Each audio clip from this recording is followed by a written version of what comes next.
On podcast. It's the Sutton podcast. And there it is! Sutton United of the GM Vauxhall Conference have put out First Division Coventry City, winners of the FA Cup themselves less than 2 years ago.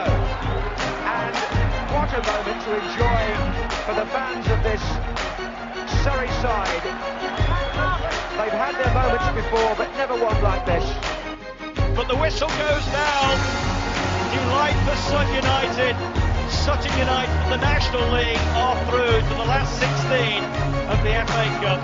No longer English football's perennial non-league club. A 123-year crescendo reaches a new peak for Sutton United, who are promoted to the Football League for the first time.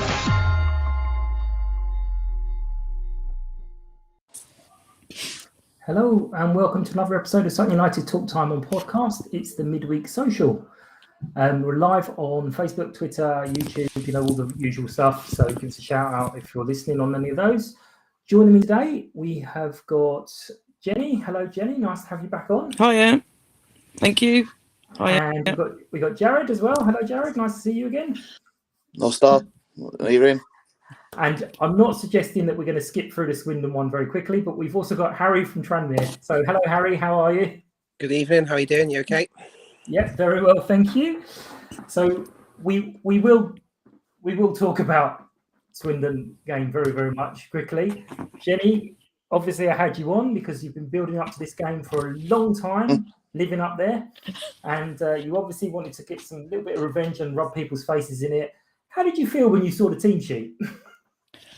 I was very surprised, actually. I must admit, I didn't know Craig Eastman was not going to be there. Harry and Dino was a possibility, maybe, but I must admit my heart sank when I saw that those three were out because I sort of thought they were rather a little bit like the spine. Mm-hmm. But with Craig as well, big players.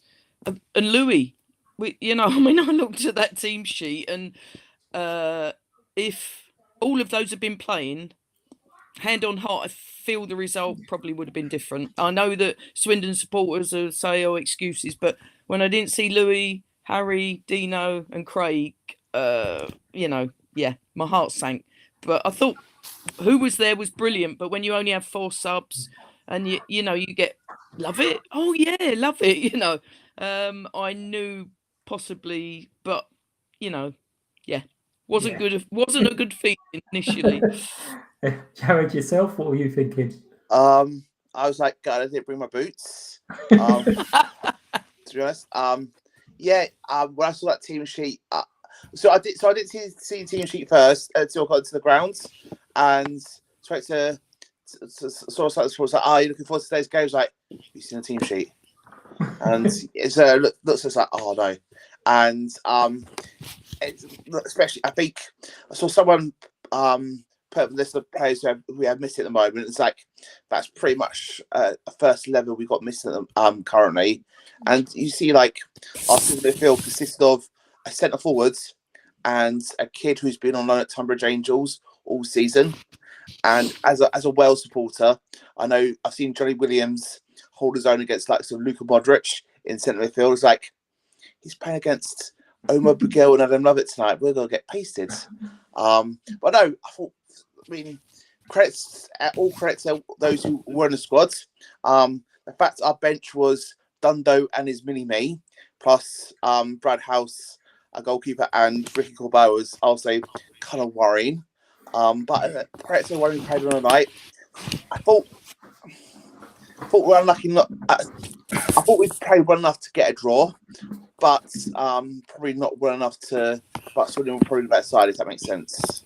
Yeah, I mean, I'm the same as you. Obviously, it's no disrespect intended to any of the players who were on that team sheet, but when you see that and you're like, oh my god, I never want to hear another side talk about bare bones again, because you say a centre forward in centre mid, a guy who's playing 2 steps below, who making his debut, 3 wingers on the pitch. Although Enzio, to be fair, he's played right back, centre mid now, up front, both wings. Need to get him in goal. But So I did fear the worst. Then I did start seeing some of the Swindon fans worrying about their team. But yeah, full credit to the guys. They absolutely battled. And what makes it difficult is the 2 goals that we conceded were awful goals that you would have been really disappointed with. So yeah, I mean, it was a tough ask. And yeah, full credit to all the guys for battling away last night. Could have nicked a draw, which absolutely would have bitten their hands off. And even at the end, when you're sort of thinking, well, we lost 2-1, but actually that's not a bad result at all when you take everything into consideration. But it does mean we've kind of dropped. Kick-off against Wigan, we were 3rd. And final whistle last night, we were 8th, which just shows how ridiculously tight it is. But who do we feel came out of last night with a little bit of credit to go towards the nominations of Sutton Pod Award? For me, it was either choice of 2 really. Maybe the whole full team, but definitely those who played. But Enzo and Omar, I thought Omar, considering he's not a centre midfielder, did a fantastic job in centre midfield last night. He was Omar. He was the kind of player who just put himself everywhere. Enzo led the line up front very well last night, so I thought it was a good game. Also Ben Goodliffe, captain last night as well for the first time. Did great. Led the line in defence very, very well. So any of those 3 really for me. Yeah. And Jenny, who did you think? Yeah, I've got to sort of agree with that really, and most of the team as well. I thought Omar was, brilliant. He seemed to cover, the whole of the pitch really. He was everywhere. What if you had to say what position was he playing? I think most people thought, not sure, but definitely Omar. But I always think Ben's brilliant in defence. He'll throw his body at anything, where the ball's going. So yeah, I've got to agree with Jared, but probably Omar to go for it. I've got to give a little shout out as well for. Well, I think he's getting better each game. Is Will Randall? I have to say that because his parents were. I hung back a little bit after the match because living so near, I didn't have to rush to get home, and he had his sort of whole family outside, and I hadn't realised who they were. I'd met them before, and then I suddenly did. So when he came out, he was giving them all a hug, and I think they suddenly adopted me because he gave me one, and I went, "But Will, I'm not." He went, "No, don't worry, Jenny. You are, No, he. I'd like to have seen what we'd have done if we, Tanto and all the others, because Swindon were not the same calibre as when they were down at Gander Green Lane. Definitely not, and I think the big mystery last night was Craig Eastman. Yeah. Since he's come to the club back in 2015, he's been, consistently an amazing player for us. And the game, I think we like the season where, because he's missed a few games now, unfortunately. Like Bristol Rovers away, where we didn't have in the league where Eastman wasn't playing. Just our defence looked a shambles that night, and I think it's credit to Ben and Kobe stepped up last night, because obviously Eastwood adds that extra layer in defence, defensive play. We definitely missed Craig Eastwood last night, and so I think he was probably our biggest miss in terms. But I agree with you, Jenny, about Will Randall. I think he's actually probably our most consistently good player. He's the one player who doesn't have. He's not. Some of our players will have a lot of our good players will have off games every so often. I don't think that's always the case with Will. I think he always persistent. Provides the same level of consistency every time he plays, and he's always a useful outlet for the team. I'm just trying some bit of a Will Randall fanboy sometimes. I think he's. Sorry, no, I was just saying about Will. He sort of used to disappear during some matches, and I know everyone got used to him cutting inside, and he used to cut inside and lose the ball. But I found that he's mixed that up a bit. I assume he's worked on that in training, and he's not so much just cut inside. But if he does cut inside, he can keep that ball. And as we've seen on occasions now, he cuts inside, he shoots, and he scores. You know, when he had done that. So I think he has improved tremendously. And you know, long may that continue. But And, yeah, go. So another player that really impressed me with how much he's improved recently is Enzo. I think the 2 goals the other week really boosted him as a player, and obviously I think he's one. Matt mentioned loses quite a bit sometimes. So such a players who don't always have starting positions, who take the opportunities with injuries. Like for example, Joe Kizzy did earlier this season. I think Enzo's using the opportunity of injuries in the squad to boost his own standing in the team, and I think he's taking his chance very well. Obviously, his 2 goals the other week. I think he led the line fantastic last night. He was a constant ball. Every time we had the ball, he was a threat to Swindon. Every time he touched that ball last night, and I thought he's a player whose level of performance for me has improved quite a bit in the last couple of weeks.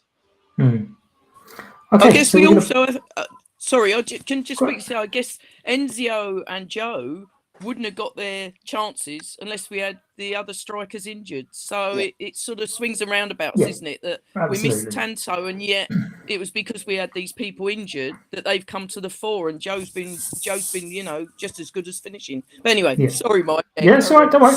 So we're going to put forward to the vote, and people will decide. We're going to put Enzio, Omar, Will, and Ben Goodliff. So people can have a little vote and see, and we'll make a decision. But yeah, it was one of those games we just needed to get it over with. I did see a comment now. I can't remember who said it. It's a bit worrying now that we kind of seem to be limping towards the end of the season, which, to be fair, I'm not going to disagree with at the moment. We are struggling at the moment. The very small squad seems to be catching up with us. And a lot of clubs did strengthen in January when we didn't. So we will see. I just think it's the way the league is as well. To be honest, like clubs will have really good periods of great results, great performances. And then we'll have better periods. I mean, look, the fact that the Forest Green haven't won or won only one game in the last 5 or 6, and are still 8-9 points clear at the top of the table, just shows you the level of consistency below them, and the fact that we can go from 2nd to 8th, third to 8th in barely a week. Just again shows you how tight everyone is, and it's just a lot. It's 1 or 2 results that can just throw you completely. But then say how this time next week, if say we win on Saturday, so we beat Oldham, we're right back in the mix, and it'd be like, oh, crisis averted. So it's so tight and so inconsistent at the top of the moment that you're 1 or 2 games away from crisis or success. Well, I don't think we're heading to crisis, but that does give me a nice little segue. Thank you, Jared. Is we will talk about the Tranmere game because we've got a nice easy game against a team in 4th who suddenly had a little bit of a wobble a couple of weeks ago. And funny you should say that. I went to Leighton Orient in the FA Cup. We got beat 4-0. I didn't see where the next win was coming from. And we went on a massive run and just the confidence grew. And then obviously we had that Swindon game at home following obviously tragic events with Nate. And it was one of our best performances of the year. We won 3-0. We won every tackle. We played lovely through balls. Everything had clicked. It's first 90 minutes we've had all season. And then obviously we went up to 2nd or 3rd, wherever it was. And then we just nosedived. We started playing long balls. It was just lump the ball, big hoof the ball. We lost, 4 or 5 games. Couldn't get a point. And then obviously we've just had 2 wins back to back. I think what's happening at the minute is everyone's playing each other. The dark horses of Bristol Rovers, in my book, they've come from absolutely nowhere, and they're flying. I think they could potentially do Bolton with the form they're on. And like I said to your guys when you came up to Tranmere, it's a case of buckling up and enjoying the ride. It's going to be so exciting, and as you say, all the way down as far as Mansfield, Port Vale, anybody who hits a bit of run, bit of form at the minute has got a chance. And I think, when we played Forest Green at home, they absolutely snoffed us. They wiped the floor with us. And since then, I think they've pulled for results. I think they've gone 4 or 5 games without a win. I think it's 7. Is it 7? I think someone said it was 7 earlier. I'm not 100% sure, that could be wrong. But... And it shows you that, because each of all the teams, from sort of 2nd, 6th, and 7th and 8th have been playing each other week in, week out. Not every team is going to win, and there's been quite a few draws. Yeah. I think you've had a fantastic season. You've had that sort of bounce effect, when we got out of the bin league. With all due respect, the bin league, I keep calling it the bin league. We had that momentum, and that we got back-to-back promotions, and that's what I was saying to Jenny and your guys up in the tent. I could see that from your team. You were playing for each other right the way through. You might only have a small squad, but you had that winning mentality. And when you've got that, and don't know what they're facing, you're gonna catch them with the pants down. You did it to us. You put one of the best performances at our place, and it kind of, plucky little Sutton. You're there with due respect, due reward. You've done it on your own merit. You want to really enjoy your Wembley trip. Win it. But I know the difficulty from what you've been saying about having a few players out and the squad and the depth of the squad. It could fizzle out. I don't think it will, because you've got that winning mentality. I think that's right throughout your club. But if it does, it does. You've had a fantastic season. Yeah. But don't, buckle down and graft, because I think it's going to be a lot of twists and turns for the next 4 or 5 weeks. Yeah, it's the business end of the league, isn't it? Yeah. The past couple of weeks when we've lost, everybody else has lost. But Tuesday night is the only night where everyone won, and I think you lost. Yeah, I think that's literally every other team won. But that was quite frustrating. But I'm glad you mentioned Nate, because Jenny, did you want to go for it? What about Nate? Well, yeah. I mean, just to thank Harry, really, because when we were up at Tranmere in November, it was Harry that we were sitting all around the one of the tables in the tent, and Harry mentioned to myself and Ali and the others that were sitting there about Nate, and about he's only 5 and that he had a brain tumour, and they were setting up, I believe it was a GoFundMe page to help for the treatment, and and Harry said, could we pass it around some of the supporters, which me and Ali did. And I mean, to cut a long story short, many people down Sutton know this. I know quite a few of them did. Myself and Ali followed Nate's story through his dad, Phil, on Twitter. And sadly, Nate died in February. And me and Ali, we sort of got together because it was really very sad. We saw how Tranmere had embraced Nate, and when they scored in the 5th minute when they played Swindon after he died, and it was very emotional. And so we got together, and what we're going to do on Saturday, and it's been not approved, but it's been agreed by the chairman, Bruce Elliott, by Tim, by other people. We're going to have a bucket collection in the 3 bars and at the meal beforehand to raise money. I know that at the funeral, which was only last week, money was raised for CCLG, which is the Children's Cancer and Leukemia Group, which isn't particularly well funded. I believe his dad has said to us.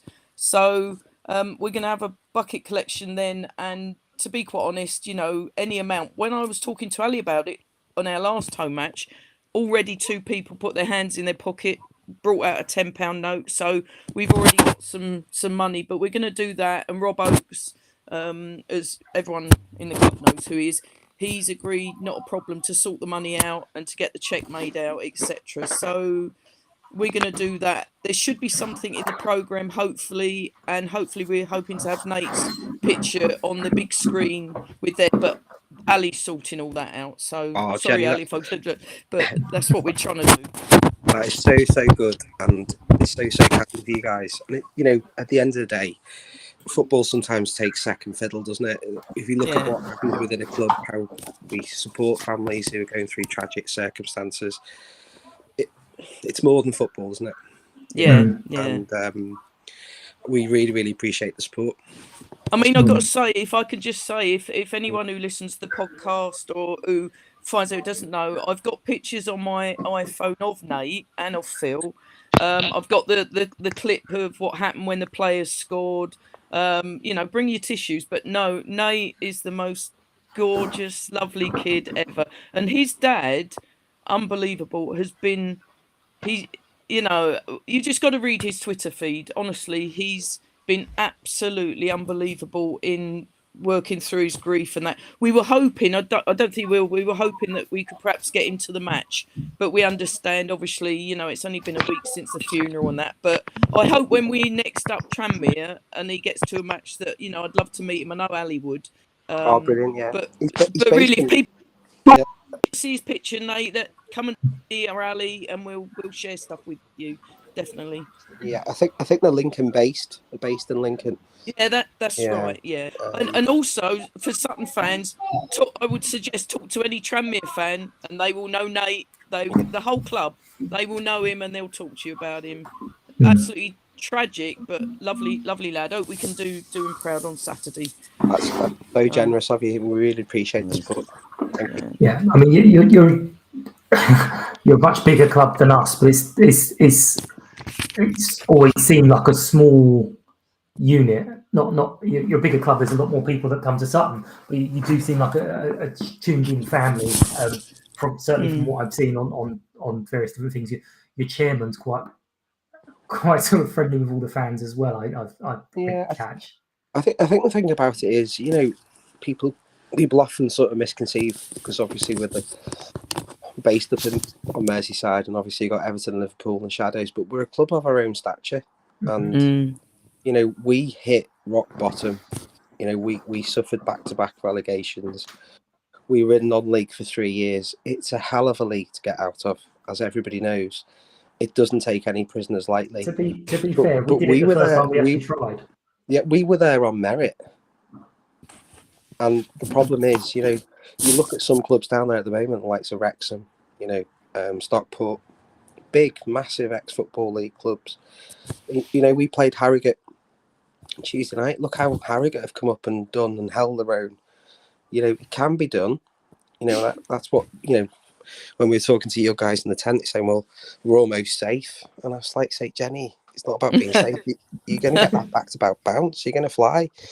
And having that trust, within that squad, once you've got that winning spirit that you have got, and yes, I think you are suffering with injuries at the minute, which doesn't help.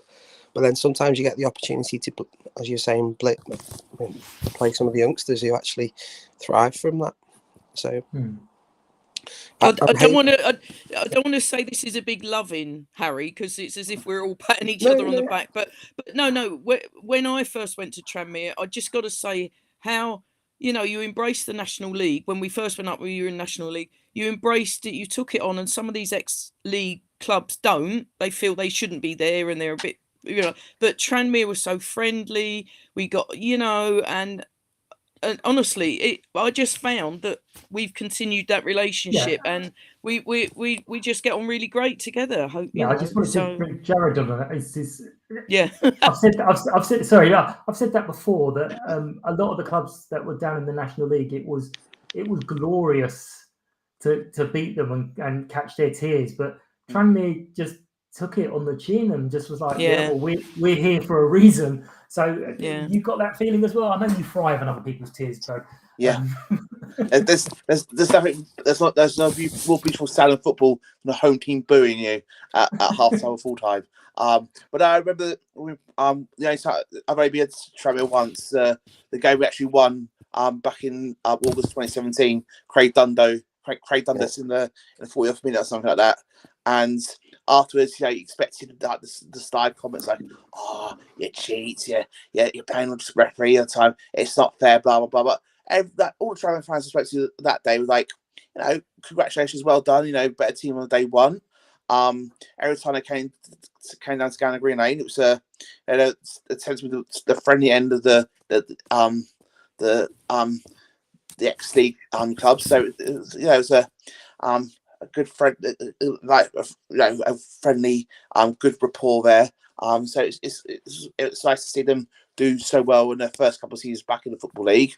Obviously, they're back down in League 2 at the moment, but yeah, they're a good club, and games between Sutton and Tranmere tend to be quite entertaining. Although we do swap wins, so I'm not too optimistic about Saturday. So we do swap wins every season. But yeah. Well, I mean, the gloves will be off on Saturday. It's such an important day for both teams. No bones about it. But at the end of the day, football's a winner. I think we have turned the corner past couple of games.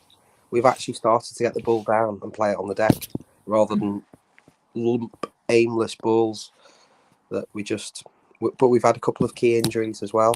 I think our blip coincided with losing Jay Spearing. He's such an experienced midfielder. We've got a young lad on loan from Everton at the minute, Lewis Warrington. He's been absolutely superb. He's really starting to find his feet. Had a great game on Tuesday night, a good game on Friday. The Friday night game we played against Mansfield, a 3-2. That was one hell of a ding-dong. It was a proper old-fashioned football match. Yeah. I think it was 2-2 in the 92nd minute, and then we won in the 96th minute. There was a big injury for about 10 minutes, but it was a belter of a Friday night football. Good old-fashioned end-to-end match. And again, Mansfield have had a bit of a blip, haven't they? Yeah. They hadn't lost the game for weeks, and then... They lost last 2, haven't they, Mansfield? Yeah. The game they lost against you was like the first time they lost since we beat them back in October. Yeah. So they obviously went on a massive unbeaten run, and now they lost 2. So it just goes to show you, it's 1 or 2, 3 games away from disaster or triumph in this league at the moment. So who do you think's going to finish in the top 3? I never make predictions. I never have, and I never will. But son. Okay, sitting on the fence. I reckon Bristol Rovers are gonna get it. Well, top 3. Yeah, I just have a feeling they're gonna just start stopping. I reckon Forest Green will hang on. Yeah. Northampton. Yeah, I think Saturday's going to be a big day for you guys, because if you do beat us, I think that should put you back into the top 3. I think we've played a couple of games more. I think there's a couple of teams with a couple of games in hand, haven't they? And I tell you what is going to come in is goal difference. Without a shadow of a doubt. Goal difference is going to be so important. Which is why I'm glad we lost 2-1 last night. Because goal difference, everything's put. I mean, myself, I generally don't think, other than Forest Green, you'll be able to call the top 3 until May 6th. Until after full time last day of the season. I think it's going to be that close up until the last day of the week. Because inevitably, I mean, they're looking ominous at the moment, but I think Bristol Rovers are probably going to slip up at some point. Exeter, they're looking good, but they could slip up at some point as well. Mansfield could get back on form. Newport had some good spells and some bad spells again. Yeah, I think the top 3 you just can't. Well, apart from Forest Green, you can't really call until the last day. I think we've just that close. We lost to Newport away, awful. We lost to Newport away, awful. Sorry, not Newport. Sorry, Northampton. So they're big 6-point games. And if we didn't win our last 2, we could have ended up bloody 12th. That's how ridiculous it is. But yeah, I'm hoping we've had our blip at the right time and we can hit a bit of form. But who knows? It depends. Exactly. If we play it on the deck today, we've got a chance. Yeah. You'll know in the first 10 minutes. If we start hoofing it, I think you'll do us. Well, I think it's going to depend on the bodies. It's literally going to be a body counting exercise to see who we've got, who can get out there. I mean, quick question. You know the rules are set back in the height of the Omicron back in December, January time. It would say you could, if you had 14. If you had less than 14 available players, then you could not play, essentially cancel the game. Does that only apply to COVID situations? I think it does, Jerry. Yeah. because last night we were at 14 outfield players, and I think those are the last 14 outfield players we had. And so any injuries, any suspensions, unless someone comes back, we are pretty much asking supporters to bring their boots. I think Matt and Jason might be ahead of us. In the boots front. I think anyone with a pulse should be ahead of myself, but and even some people that have a pulse. But how are you getting on with the away stand? Is it half done? I know some of the seats are in. So how are you getting on? You've got no stand. You've got 2 sets of seats. The temporary seats which we had at the beginning of the season, and then the permanent seats that have gone in, but they've taken out the standing area, and that's not going to be ready. And the other one that was supposed to be ready isn't going to be ready. So you guys have got the real short straw where you've got a limited availability. Less than 400 tickets, I think. Yeah, but by the time Bradford match comes out, the 2 standing areas should hopefully be done. Yeah. I've not had an update. I don't know if anyone else heard anything. Isn't the TARDIS Terrace areas that meant to be done by the end of this month, beginning of next month, so in time for our next home game? Home game, which will be Leighton Orient now. Oh, okay. I didn't know they were looking at that. I thought it was the Bradford one. That's excellent. So the whole thing will be ready for Bradford's, but the TARDIS Terrace, from Adrian Barry's last video, should be done at the end of this month, beginning of next month. So we have some. So we should have some. Because I can't imagine it's going to be quite funny trying to give Leighton Orient 400 tickets. Yeah. Well, yeah. What have you been averaging home gates? 3,000. 3,000. Just on the 3,000. I think it's 2,997 or something stupid like that at the moment. Yeah. And how does that compare to the National League? Way higher. I mean, our last 2 Saturday home games were about 2,500 home fans, which we would get on a good day maybe 1,600 home fans in the National League, and that's if everyone turned up, kind of thing. So it's quite a bit high at the moment. No, yes, there's a definite jump in attendances, which is going to obviously be bolstered then when we do finally get the away section done, because it'll be about 1,000, I think they're saying. Good. So, we can certainly have 1,000 of the clubs who can sell it. So, certain clubs won't need it, obviously. But that's kind of really it. Are you gonna make the trip yourself? Did you get a ticket, Harry? Or I am coming down. Yes. You are coming down. Excellent. Good man. We see you in the bar. It's crossed. Yeah.